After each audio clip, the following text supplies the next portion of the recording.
ho ho! Ho ho ho! Ho ho ho! Ho ho ho! அழகிய கரிசல் காட்டின் கதை இது. காட்டில் காணப்படும் செடிகளும் கொடிகளும் மரங்களும் அனைத்தும் களிமண்ணால் செய்யப்படும். அந்த காட்டின் நடுவிலே பச்சையப்பன் என்கின்ற களிமண் மரமும் இருந்தது. அதன் அருகில் எப்போதும் அவன் தோழன் கரிச்சான் குருவியும் இருந்தான். பச்சையப்பனுக்கு ஒரு நீண்ட நாள் ஆசை. அவன் மற்ற இயற்கையான மரங்கள் போலவே பச்சையாக இருக்க வேண்டும் என்று, அந்த காடும் பச்சையாக மாற வேண்டும் என்று அவன் நண்பன் கரிச்சான் குருவிடம் அடிக்கடி சொல்வான். ஆனால் கரிச்சான் குருவியோ சிரித்துக் கொண்டு, நீ நினைப்பதெல்லாம் நடக்காது என்று பச்சையப்பனை பார்த்து கிண்டலாக கூறும். ஒரு நாள் வெண்ணிலா என்கின்ற சிறுமி அந்த கரிச்சான் காட்டுக்குள்ளே தனது தோழிகளுடன் வந்தாள். அப்போது மிகவும் கவலையாக இருந்த பச்சையப்பனை பார்த்து, ஏன் நீ சோகமா இருக்கிறாய் என்று வினா எழுப்பினான்.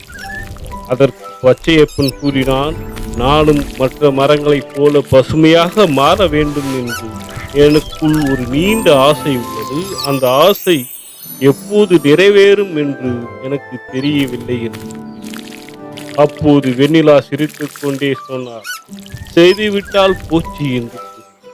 வெண்ணிலா சொன்ன மாதிரியே செய்தால். தினமும் பச்சையப்பனுக்கு நீர் பாய்ச்சினால், உரம் வைத்தால், சிறிது நாள் கழித்து பச்சையப்பனிடம் மாற்றம் காணப்பட்டது. அதன் இலைகள் கொஞ்சம் கொஞ்சமாக பசுமையாக மாறத் தொடங்கி, சிறிது காலத்திற்கு பிறகு பச்சையப்பன் பச்சையாக மாறிவிட்டான்.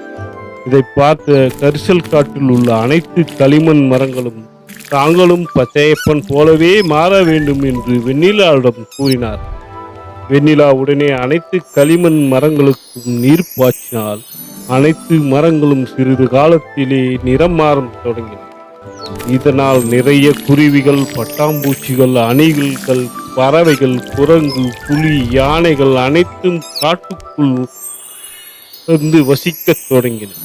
இதை கண்ட வெண்ணிலா மிகவும் சந்தோஷப்பட்டார்.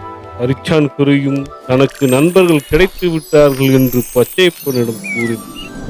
பச்சையப்பனுடைய ஆசையும் நிறைவேறியதால் பச்சையப்பனும் மிகவும் சந்தோஷமாக காணப்பட்டார்.